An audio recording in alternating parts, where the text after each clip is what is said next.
In this section I will teach you social science, जो कि class 6 के लिए है, जिसमें चैप्टर 5 आज हम लोग पढ़ेंगे। चैप्टर 5 का पार्ट 2 आज हम लोग पढ़ेंगे। चैप्टर का नाम है early states, kingdoms and Republic. मतलब यहाँ पे जो अर्ली स्टेट थे, यहाँ पे जो राजा वगैरह थे, किंगडम्स वगैरह थे, उसके बारे में इसमें हम लोग पढ़ रहे हैं। तो पार्ट 1 में हम लोगों ने पढ़ा था, मतलब पहले एक लेक्चर कंप्लीट हो चुका है। उसमें हम लोगों ने जनपद के बारे में पढ़ा था, महाजनपद के बारे में पढ़ा था, घना संख्या के बारे में पढ़ा था, और मगध के बारे में हम लोग पढ़ रहे थे। मगध का मतलब फाउंडेशन किसने किया था? बिंबिसार ने किया था। उसके बाद अजातशत्रु उसका बेटा था, उसने उसको मार दिया था। उसके बाद उसने उसका मतलब सिंहासन ले लिया था। उसके बाद शिशुनाग को हम लोग पढ़ रहे थे। ये सब हम लोगों ने कर लिया था। उसके बाद स्टेटस ऑफ मगध, मगध का क्या स्टेटस था उसके बारे में हम लोग पढ़ रहे थे। तो हम लोगों ने देखा था जो मगध में मगध का जो किंग था उसके पास एब्सोल्यूट पावर थी। एब्सोल्यूट पावर का मतलब ये होता है जो मतलब जितने भी पावर है सब एक के ही हाथ में होता है। जैसे हम लोगों का अभी जो इंडिया है, जो भी गवर्नमेंट चल रहा है, उस गवर्नमेंट में एक के पास, किसी एक के पास पूरा पावर नहीं है। या वो राष्ट्रपति हो, या वो प्राइम मिनिस्टर हो, या चीफ मिनिस्टर हो, कोई भी, या गवर्नर हो, कोई भी हो, किसी एक के पास पूर्ण पावर नहीं है। मगर उस समय में जो मगध था, तो मगध का जो किंग हुआ करता था, उनके पास एब्सोल्यूट पावर थी। मतलब उनके पास सर्वोच्च पावर थी। वो अगर बोल देते कोई भी चीज, वो होना ही, वो गलत को सही बोल देते तो भी सही था, गलत को मतलब गलत को गलत बोलते या सही को गलत बोलते वो भी सही था। मतलब वो जो एक बार बोल देते वो ही लॉ था, वही हर एक चीज था। ऐसा नहीं था उसमें कोई सुनवाई होती। जैसे आज कोई भी बोल देता है हम लोगों का, या प्राइम मिनिस्टर बोलेगा, या क्या बोलते हैं कोई भी चीफ मिनिस्टर या कोई भी गवर्नमेंट ऑफिसर्स बोलेगा, कुछ भी बोल देगा, उस पर कार्रवाई हो सकती है, उस पर सुनवाई हो सकती है। मगर उस समय में ऐसा नहीं था। वो जो किंग बोल दिए वो हो जाता था। अब देखिए एडमिनिस्ट्रेटिव ऑफिसर्स, यहाँ पे जो प्रशासन का व्यवस्था था उसमें जो ऑफिसर्स वगैरह हुआ करते थे, उनके कर्मचारी वगैरह जो हुआ करते थे, उसके बारे में हम लोग देखते हैं। The Brahmins acted as the king's advisor and were often given the title of purohit. Brahmins जो थे, जो ब्राह्मण जाति के लोग थे, वो मतलब किंग्स के एडवाइजर हुआ करते थे, किंग्स के सलाहकार हुआ करते थे। वो किंग को सलाह दिया करते थे। मान लीजिए कोई भी चीज करना है, तो आप ही के घर में अगर मान लीजिए कोई नया चीज करना है, कहीं पे जमीन लेना है या कुछ भी बड़ा काम करना है, तो सब आदमी एक बार आपस में सलाह कर लेते हैं। ऐसे ही किंग्स का जो एडवाइजर था वो मतलब ये था, पुरोहित था। उसी को पुरोहित बोलते थे, ब्राह्मण उसी को बोलते थे। तो ब्राह्मण जो था वो किंग्स का एडवाइजर था। The senani commander of the king's advisor on military matter. Military matter में आर्मी का जो भी मैटर था, जो उनकी फौज का जो भी मैटर हुआ करता था, उसमें जो एडवाइजरी किया करता था, उसमें जो सलाहकार हुआ करता था, उसको सेनानी बोला जाता था। तो या कमांडर उसको बोला जाता था। The king had other officers too called amatyas, और बहुत सारे ऑफिसर्स हुआ करते थे किंग्स के पास, जिसको अमात्यास बोला करते थे या अमात्या बोला करते थे। They looked after the administration, judiciary and revenue collection. जो भी किंग्स के ये ऑफिसर्स वगैरह जो हुआ करते थे, वो मतलब देखभाल किया करते थे, प्रशासनिक व्यवस्था को देखभाल किया करते थे, न्यायिक व्यवस्था को देखभाल किया करते थे, और ये जो भी रेवेन्यू कलेक्शन होता था, राजस्व का जो भी व्यवस्था था, उसका देखभाल यही किया करते थे। The king was the most powerful person of Magadh. सबसे अगर कोई पावरफुल पर्सन हुआ करता था तो वो किंग हुआ करता था। ही रिप्रेजेंट द स्टेट, वो अपने राज्य को रिप्रेजेंट किया करता था। He maintain an army and collects taxes from the people which were spent on army, payment of salaries to officers, building roads, wells, canals and for supporting Brahmins. वो मतलब Kings जो हुआ करता था वो अपने आर्मी को मेंटेन किया करता था, वो रेवेन्यू को कलेक्ट करवाता था, मतलब पैसा वो वसूल किया करता था, या पैसा या मटेरियल जो भी वसूल किया करता था कर के रूप में, टैक्स के रूप में, वो क्या करता था, तो वो जो पैसा हुआ करता था उसको ये बहुत सारे कामों में लगाया करता था। जैसे जो भी इसका गवर्नमेंट ऑफिसर्स हुआ करता था उसको सैलरी देता था इसी के थ्रू। बिल्डिंग्स वगैरह जो भी बनते थे या रोड वगैरह जो भी बनते थे उसको इसी के मतलब यही जो कर वाला रेवेन्यू वाला पैसा है जो भी कलेक्ट किया गया उसी से बनवाता था। वो अपनी आर्मी को भी इसी पैसा से मेंटेन किया करता था और ब्राह्मण वगैरह को सपोर्ट किया करता था। पैटर्न ऑफ टैक्सेशन मतलब यहाँ पे जो कर का व्यवस्था था, टैक्स लेने का जो व्यवस्था था उसका क्या पैटर्न था, उसका क्या स्वरूप था, उसके बारे में हम लोग देखते हैं। Agriculture was the main source of revenue. ये जो एग्रीकल्चर हुआ करता था ये मेन सोर्स ऑफ ऑक्यूपेशन भी हुआ करता था। मतलब क्या, जो वहां पे व्यवसायिक व्यवस्था थी उसमें सबसे ज्यादा जो लोग ऑक्यूपेशन व्यवसाय किया करते थे वो एग्रीकल्चर ही किया करते थे। तो इसीलिए एग्रीकल्चर से सबसे ज्यादा रेवेन्यू आता था, मतलब सबसे ज्यादा टैक्स वहां पे वसूला जाता था। तो ये मेन सोर्स था रेवेन्यू का। The peasant gave 1/6 of their production to the king. अब ये जो पीजेंट्स लोग थे, ये जो क्या बोलते हैं किसान लोग जो थे, वो जो अनाज वगैरह जो उपजाते थे, अनाज वगैरह जो उनका उपजता था, तो जो भी अनाज उपजता था उसका 1/6 दे दिया जाता था उनको। मतलब अगर मान लीजिए 6 किलो उनके पास अनाज उपजा तो उसका 1 किलो वो उनको दे दिया करते थे, मतलब किंग को दे दिया करते एज ए टैक्स के रूप में। किंग ले लिया करता था या किंग को दिया जाता था। पहले जब कॉइंस वगैरह नहीं आया था तब पहले मटेरियल से ही सब काम हुआ करता था, मतलब पदार्थों के आदान प्रदान से ही सब काम किया जाता था। कोई सामान लिया उसके बदले में कोई सामान दिया, ऐसा नहीं, पहले कॉइंस का व्यवस्था उतना नहीं था। इसीलिए with the introduction of money taxes began to be collected in cash। अब कैश के रूप में टैक्स को लिया जाने लगा। मनी जब इंट्रोड्यूस हो गया, मनी जब यहाँ पे इंट्रोड्यूस हो गया उसके बाद कैश के रूप में यहाँ पे टैक्स लिया जाने लगा। Craftsmen such as carpenters, potters, weavers, etc. also paid taxes either in cash or in materials or by offering free service to the king।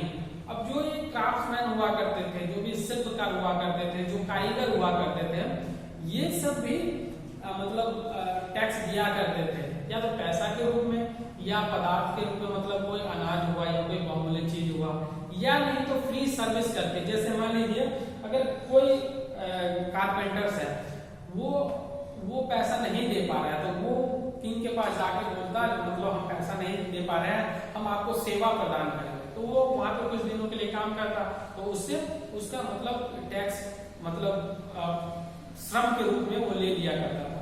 तो इस तरह से वो टैक्स वसूलता था, ये लेते थे। Growth of village. अब देखिए धीरे धीरे पॉपुलेशन बढ़ रहा है यहाँ पे। मगध का एक छोटा एम्पायर, मगध एक छोटा सा ये नहीं था, रीजन नहीं था, बहुत बड़ा रीजन था, बहुत बड़े रीजन में। और ये जो रीजन जो था इसका मगध का, ये बहुत ही प्रोमिनेंट लोकेशन पे था। स्ट्रेटेजिकली ये बहुत ही अच्छा मतलब लोकेशन था। यहाँ पे पानी वगैरह बहुत थी, यहाँ की जो मिट्टी थी वो बहुत उपजाऊ थी, तो ये सब नदियां वगैरह यहाँ पे बहुत थी। तो ये सब के कारण यहाँ पे जो डेवलपमेंट हो रहा था वो बहुत ही बड़े स्तर पे हो रहा था, पॉपुलेशन भी बहुत बड़े स्तर पे बढ़ रहा था। तो इसीलिए जो विलेज वगैरह थे वो धीरे धीरे एक्सपैंड होना स्टार्ट हो गए, उसमें पॉपुलेशन बढ़ना स्टार्ट हो गया, उसका टेरिटरी जो विलेज का मतलब जो भी क्षेत्र था वो बढ़ना स्टार्ट हो गया। और धीरे धीरे जो विलेज 2, 4, 10 विलेज बन के एक शहर का निर्माण किए, उसके बाद फिर शहर से बड़ा एक प्रांत का निर्माण कर दिए। तो इस तरह से वो बढ़ रहे थे। तो देखते हैं as the population increase village also grew in size and number और साइज दोनों में बढ़े। Well connected by road and rivers, each village headman who was the link between the village and the king. अब जो भी village वगैरह हुआ करते थे उसका एक हेडमैन हुआ करता, मतलब उसका एक प्रॉपर विलेज का एक प्रॉपर प्रतिनिधि रहा करता था। वो प्रतिनिधि जो उस गांव का सबसे अच्छा आदमी रहता था या सबसे मतलब प्रतिष्ठित आदमी रहता था, वो आदमी का डायरेक्ट कनेक्शन रहता था किंग के साथ। मतलब किंग और उनके बीच में अगर मान लीजिए विलेज में कोई प्रॉब्लम चल रहा है, गांव में कोई प्रॉब्लम चल रहा है, तो वो आदमी उस मतलब किंग को बोला करते थे तो ऐसा प्रॉब्लम चल रहा है, इसका समाधान कीजिए। तो उसके बाद किंग उसका समाधान किया करता था, तो उसको हेडमैन कहा जाता था। The king on some village were also given to the Brahmin as a gift। अब देखिए किंग कोई मतलब कुछ विलेज जो थी वो किंग के द्वारा भी मतलब आश्रय दिया गया था, मतलब किंग अपने नजर में उसको रखता था, और कुछ विलेज वगैरह जो थे वो ब्राह्मण्स को दिया गया था एज ए गिफ्ट के रूप में। ग्रोथ ऑफ टाउन्स वगैरह का, सिटी वगैरह का निर्माण, मतलब ग्रोथ कैसे हुआ, मतलब डेवलपमेंट कैसे हुआ, इसके बारे में पढ़ते हैं। As village develop in size they grew into town. जो साइज में धीरे धीरे विलेज बढ़ता गया और इतना बड़ा हो गया तो उसने टाउन का निर्माण कर लिया। Town generally grew around trade and craft centres. ये जो टाउन जो था वो जनरली जो हम लोगों का व्यापारिक और ये जो क्राफ्ट कारीगर लोग जहाँ पे रहा करते थे, व्यापार लोग जहाँ पे रहा करते थे, वहां पे जनरली टाउन डेवलप होता था। क्योंकि वहां पे देखिए अब जहाँ पे व्यापार होगा वहां पे भीड़ होगी, वहां पे हर एक चीज का आना जाना रहेगा, वहां पे क्या बोलते हैं रोड कनेक्टेड होगा, हर एक चीज कनेक्टेड होगा। तो इसीलिए अब टाउन हम किसको बोलते हैं, टाउन एक वेल डेवलप या डेवलप मतलब स्थान रहता है या प्लेस रहता है जो कि हर एक चीज वहां पे अवेलेबल रहता है। विलेज में हर एक चीज आपको अवेलेबल नहीं रहेगा। जैसे कोई आप विलेज में जाइए तो जितना टाउन में आपके पास सब चीज अवेलेबल रहता है उतना विलेज में अवेलेबल नहीं रहता है। तो टाउन एक तरह से हर एक चीज में हर एक चीज का अवेलेबिलिटी वहां पे रहता है town. Many times artisan and craftsmen came together to work collectively to secure cheap raw material and to sell finished goods। अब बहुत मतलब क्या किया करते थे ये जो कारीगर रहते थे, ये जो शिल्पकार रहते थे, ये सब आपस में मिलके मतलब काम किया करते थे। जैसे दो चार कारीगर के ग्रुप है, दो चार मतलब शिल्पकार के ग्रुप है, ये दोनों मिलके क्या करते थे रॉ मटेरियल लाते थे, कच्चा माल लाते थे, उसके बाद दोनों मतलब एक पे काम किया करते थे। उसके बाद जो फिनिश निकलता था, जो प्रोडक्ट निकलता था वो बहुत अच्छे क्वालिटी का होता था और अच्छे दामों में बिकता था। इसलिए लोग एक दूसरे का साथ लेके मतलब प्रोडक्ट्स वगैरह बनाया करते थे जिससे अच्छा क्वालिटी का प्रोडक्ट मतलब बनता था और उसके अच्छे दाम मिल जाते थे। This place later grew into towns. Ujjaini, Vaishali, Ayodhya, Kausambi, Tamralipti and Champa were the important towns of this period। इस पीरियड में ये सब टाउन जो थी ये इम्पोर्टेंट थी। towns were known as पूरा एंड नगरा। जैसे नगर और पुर होता है, जैसे मतलब हम लोग कोई स्थान को पुर के नाम से, जैसे आनंदपुर हुआ, और नगर जैसे हुआ तो मतलब जैसे किसी भी गांव के पीछे लगता है ना, जैसे विजयनगर, ये सब चीज जो हुआ ये सब चीज उस समय में बोला जाता था। टाउन को पुर बोला जाता था या नगर बोला जाता था उस समय में। द लार्ज टाउन एज महानगर, और लार्ज टाउन को हम लोग महानगर उस टाइम में बोला करते थे। तो अभी भी हम लोग महानगर बोलते हैं, हम लोग नगर महानगर अभी भी बोलते हैं। तो ये सब जो नगर महानगर ये सब जो वर्ड है ये इसी टाइम से मतलब आया था, हम लोगों के मगध वाले टाइम से आया था। Some of the important towns were Ujjaini, Sharavati, Ayodhya, Kashi, Kausambi, Champa, Rajgir, Vaishali, Pratishthana Maharashtra में है, एंड बागेपुचा जो कि गुजरात में है। ये सब जो टाउन थी ये कुछ इंपोर्टेंट टाउन थी। अब देखते हैं करेंसी के बारे में, हम लोग देखते हैं वहाँ पे करेंसी क्या क्या थी। In this period regular use of money that is coins were prevalent. अब ये पीरियड में क्या होता था, अब मतलब ये डेवलप हो गया था पीरियड। अब यहाँ पे कॉइंस वगैरह का प्रचलन बहुत ही बड़े स्तर पे मतलब होने लगा था। क्या मतलब अब जो व्यापार वगैरह हुए करते थे वो कॉइंस में हुआ करते थे, जिससे व्यापार करने में लोगों को आसानी होती थी। पहले क्या होता था, पहले मटेरियल्स में व्यापार हुआ करते, ट्रेड वगैरह हुआ करते थे, मतलब एक सामान के बदले दूसरे सामान। तो जैसे मान लीजिए अगर कोई अनाज वगैरह लाता है और दूसरा कोई किसी को और कोई सामान लेके आता है तो उनको लाने ले जाने में बहुत ही परेशानी होती थी।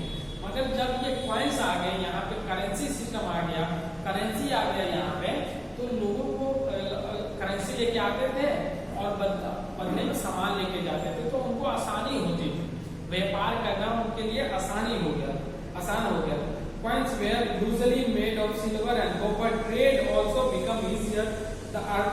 These early coins are known as punch mark coin. This is because the coin bear mark which were punched or depressed on them.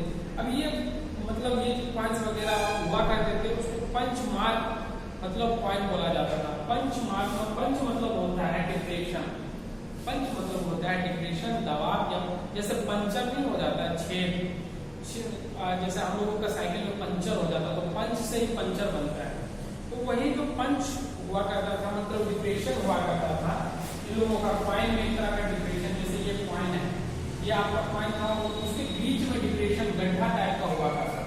तो इस तरह का कॉइन उस समय में चलता था, उस समय में प्रचलित था।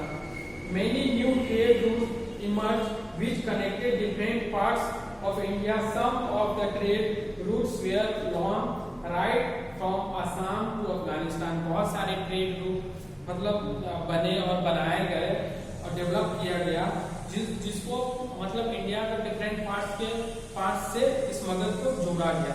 और साथ में ही कुछ रूट्स इतने लंबे थे जो आसाम से अफगानिस्तान इतना बड़ा रूट ये सब डेवलप हो गया और डेवलप किया गया, फाइंड किया गया। गुड्स ऑफ ट्रेड मतलब यहाँ पे जो व्यापार था उसको कैसे इन्होंने बूस्ट किया, प्रोत्साहन किया, उनको मतलब डेवलप किया, इसके बारे में हम लोग पढ़ते हैं। Currency, because of the introduction of money trade got popular. अब ये जो मैंने बताया था तो करेंसी आने के कारण यहाँ पे जो ये ट्रेड था वो आसान हो गया था। इसके कारण यहाँ पे ट्रेड में जो देखा गया डेवलपमेंट वो बहुत ज्यादा देखा गया। Until now trade was carried on by barter. barter मतलब होता है आपका वस्तु विनिमय, मतलब एक वस्तु लो और दूसरा वस्तु दो, तो उसको हम बार्टर बोलते हैं। या मटेरियल का जो मतलब ट्रेड हुआ करता था, मटेरियल का ट्रेड, उसको मतलब बार्टर बोलते हैं हम लोग। एक जैसे एक वस्तु लिया दूसरा वस्तु दिया, जैसे अनाज लेगा तो कोई बहुमूल्य पदार्थ लेगा या अनाज लेगा तो जिसको जो जरूरत होता है उस टाइप का। Coins of silver and copper began to use as a medium of exchange. This helped to increase trade. अब सिल्वर और कॉपर का जो कॉइन्स था ये सब यूज किया जाने लगा जिसके कारण ट्रेड में बढ़ावा मिला। Inland trade and foreign trade. अब देखिए इंडिया के भीतर भी, भारत के भीतर भी ट्रेड हुआ और मतलब भारत के बाहर भी ट्रेड किया जाने लगा, उसके बारे में पढ़ते हैं। India trade was big. Bimbisara had good road and bridge in his empire. Bimbisara जो था हम लोग पहले पढ़ चुके हैं, उन्होंने बहुत सारे रोड्स वगैरह, ब्रिजेस वगैरह मतलब पुल वगैरह बनाए थे जिसके कारण आवाजाही जो था, ट्रेड का आवाजाही, व्यापार मतलब सामान का जो आवाजाही था वो आसान हो गया था, जिसके कारण ट्रेड में भी डेवलपमेंट होना स्टार्ट हो गया। These help to increase trade besides land route trade was carried on through river too. आप देखिए लैंड रूट पे तो ट्रेड होता ही रहता था, अब क्या हुआ पानी के जल मार्ग से भी यहाँ पे ट्रेड हुआ। जैसे नदी वगैरह हम ये जो मगध जो था ये बेसिकली गंगा नदी के अगल बगल ही, जैसे हुआ नालंदा वगैरह हुआ, पटना वगैरह, अभी के टाइम का पटना वगैरह, तो ये सब हम लोगों का गंगा नदी के तट पे एक तरह से बसा हुआ है। तो गंगा नदी में बहुत मात्रा में पानी रहता है, तो उस समय लैंड से तो ट्रेड होता ही था, साथ साथ में ये क्या वो वाटर ट्रेड मतलब जल मार्ग से भी ट्रेड किया जाने लगा, व्यापार किया जाने लगा। Goods produce in Ganga valley were sent to Takshashila across the Vindhyachal mountain to Bhuj, from where goods went to South India. अब देखिए यहाँ पे जो गुड्स वगैरह जो भी उत्पादन होता था, जो भी बनता था या अनाज वगैरह उत्पादन होता था, उसको ये लोग विंध्याचल माउंटेन के थ्रू भेज देते थे ब्रोज में। ब्रोज है एक जगह है मतलब गुजरात का जगह है, वहां पे भेज दिया करता था। उसके बाद वो साउथ इंडिया में भेजा जाने लगा था। तो ऐसे ट्रेड हुआ करता था उस समय में। और फॉरेन ट्रेड कैसे होता था इसके बारे में हम लोग देखते हैं। Goods were sent to West Asia, मतलब पश्चिमी एशिया में गुड्स को सेंड किया जाता था, निर्यात किया जाता था। Sopara and Broach were the important sea port. Sopara और ब्रोच दो सी पोर्ट था इंडिया का, जहां से बंदरगाह था, जहां से ये इंडिया के जो भी व्यापार लोग थे वो ट्रेड किया करते थे, फॉरेन के ट्रेडर्स थे। ट्रेडर्स के साथ। The chief article of trade were silk, muslin, perfume and ivory. अब देखिए जो ये ट्रेड जो हुआ करता था उसमें जो सबसे मुख्य पदार्थ जो था जिसका ट्रेड किया जाता था, मुख्य वस्तु जो था जिसका ट्रेड किया जाता था वो था सिल्क, जिससे कपड़ा बनता है। मसलिन होता है मलमल, मलमल का जो कपड़ा बनता है वो, और साथ ही परफ्यूम जो मतलब इत्र वगैरह वो हम लोग जो परफ्यूम लगाते हैं वो। आइवरी मतलब होता है आपका हाथी का दांत, हाथी का दांत का भी व्यापार किया जाता था। Goods were sent far and wide, बहुत दूर और बहुत दूर तक गुड्स को भेजा जाता था, निर्यात किया जाता था उस समय में। अब हम पढ़ेंगे सोशल लाइफ, जो कि वो मगध के सोशल लाइफ के बारे में बताएगा, तो वो हम लोग नेक्स्ट वीडियो में पढ़ेंगे। Thank you.